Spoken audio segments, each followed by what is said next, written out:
Renungan Pagi, Yesus Nama di Atas Segala Nama, oleh Ellen G. White, 30 Desember 2024.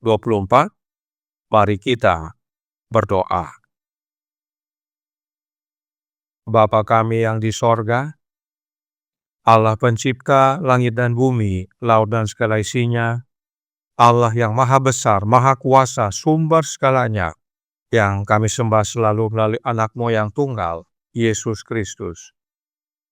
Terpujilah Yesus, anak Allah yang maha tinggi, yang adalah Adam kedua.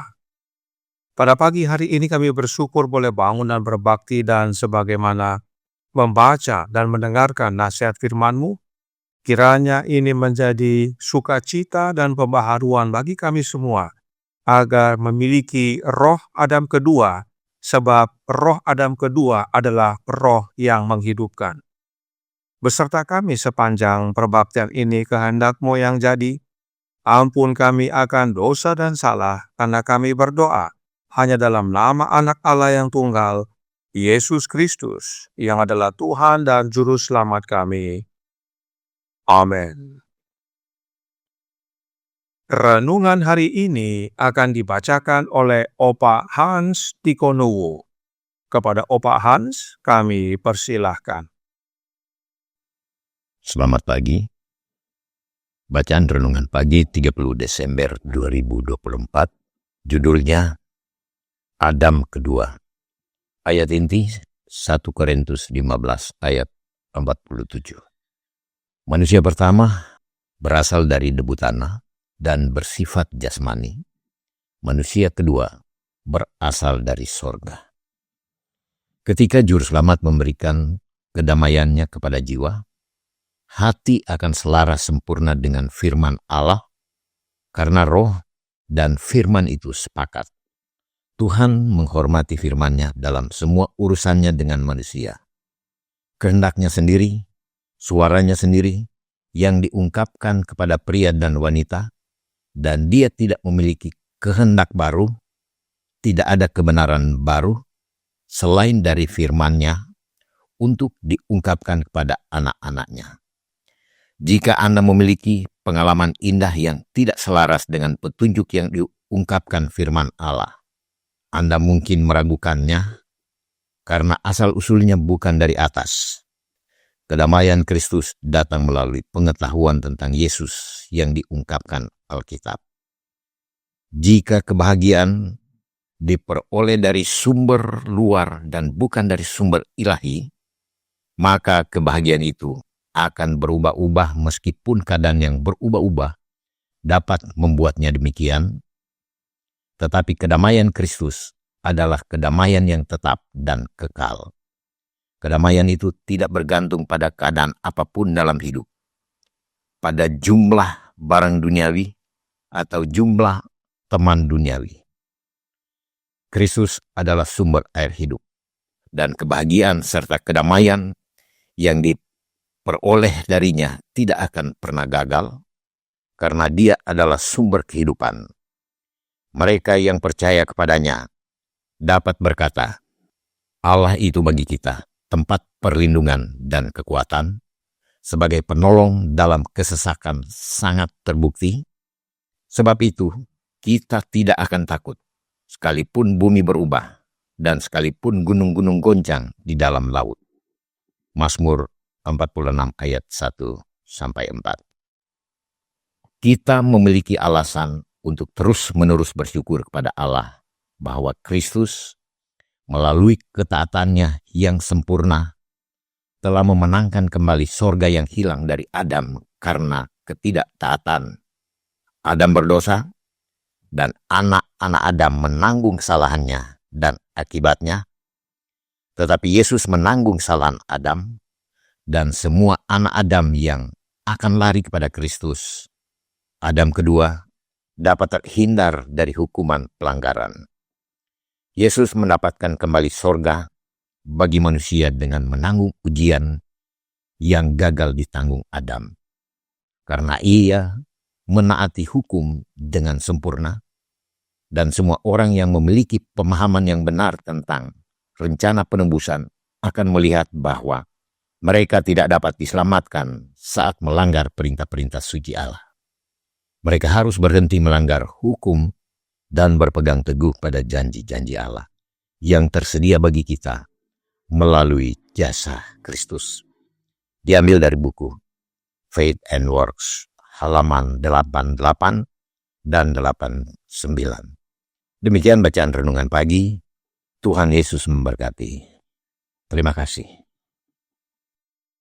Terima kasih atas penata layanan Opa Hans. Tuhan Yesus memberkati. Selamat pagi saudaraku dalam Tuhan. Pekabaran renungan pagi hari ini penting sekali dipahami oleh umat Allah. Mari kita baca ayat berikut ini tentang Adam yang akhir. 1 Korintus 15 ayat 45 berkata, seperti ada tertulis, manusia pertama, Adam, menjadi makhluk yang hidup, tetapi Adam yang akhir menjadi roh yang menghidupkan. Adam yang akhir adalah Adam yang kedua, dan Adam yang kedua ini menjadi roh, yaitu roh yang menghidupkan. Siapakah Adam yang akhir atau Adam yang kedua tersebut? Renungan hari ini dengan jelas merujuk kepada Yesus Kristus. Dan memang Roh Nubuat menyatakannya. Testimonies for the Church, volume 1, halaman 659 paragraf 1 berkata, saya juga berbicara mengenai pertemuan dua Adam. Adam yang pertama dan Kristus, Adam yang kedua. Ketika Eden mekar di bumi lagi. Dalam tulisan lainnya, Roh Nubuat juga menyatakan, The Youth Instructor tanggal 2 Juni tahun 1898 paragraf 1. Kristus disebut Adam kedua. Dalam kemurnian dan kekudusan, terhubung dengan Allah dan dikasihi oleh Allah. Ia memulai di mana Adam pertama mulai. Dengan rela ia melewati tanah tempat Adam jatuh dan menebus kegagalan Adam. Karenanya jelas bahwa Adam kedua adalah Yesus Kristus. Nah, Paulus katakan bahwa Adam yang kedua ini menjadi roh yang menghidupkan. Artinya, Yesus menjadi roh yang menghidupkan. Apakah artinya roh yang menghidupkan? The Desire of Ages, halaman 270 paragraf 2 menjelaskan. Yesus datang untuk membinasakan perbuatan-perbuatan iblis. Dalam Dia ada hidup, dan Dia berkata, Aku datang supaya mereka mempunyai hidup dan mempunyainya dalam segala kelimpahan. Dia adalah roh yang menghidupkan. 1 Yohanes 3 ayat 8, Yohanes 1 ayat 4, Yohanes 10 ayat 10, dan 1 Korintus 15 ayat 45. Dan Dia, yaitu Yesus, masih memiliki kuasa pemberi hidup yang sama, seperti ketika di bumi Dia menyembuhkan orang sakit dan mengampuni orang berdosa. Dia yang mengampuni segala kesalahanmu, Dia yang menyembuhkan segala penyakitmu. Mazmur 103 ayat 3.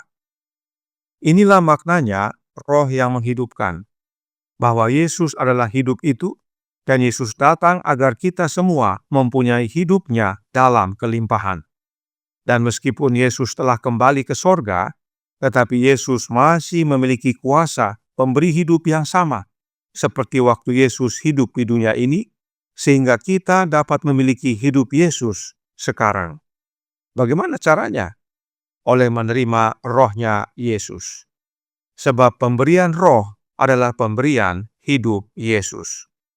Dan renungan hari ini berkata dalam Jesus Name Above All Names, halaman 382 paragraf 3. Kristus adalah sumber air hidup, dan kebahagiaan serta kedamaian yang diperoleh darinya tidak akan pernah gagal karena Dia adalah sumber kehidupan. Dan air hidup yang dimaksudkan adalah rohnya Yesus. Suratnya nomor 23 tahun 1888 paragraf 33 berkata, Anda harus minum lebih banyak dan lebih banyak lagi air hidup setiap hari. Anda harus dipenuhi dengan roh Yesus Kristus. Inilah pentingnya kita memahami tentang Adam kedua yang adalah roh yang menghidupkan. Saudaraku dalam Tuhan, kebutuhan terutama dan terpenting bagi kita adalah menerima Roh Kudus, yang adalah Roh Yesus Kristus. Sebab dengan menerima Rohnya Yesus, kita menerima hidupnya Yesus yang menghidupkan. Dan bila mana hidup Yesus jadi hidup kita, maka kebangkitan pertama menjadi bagian kita.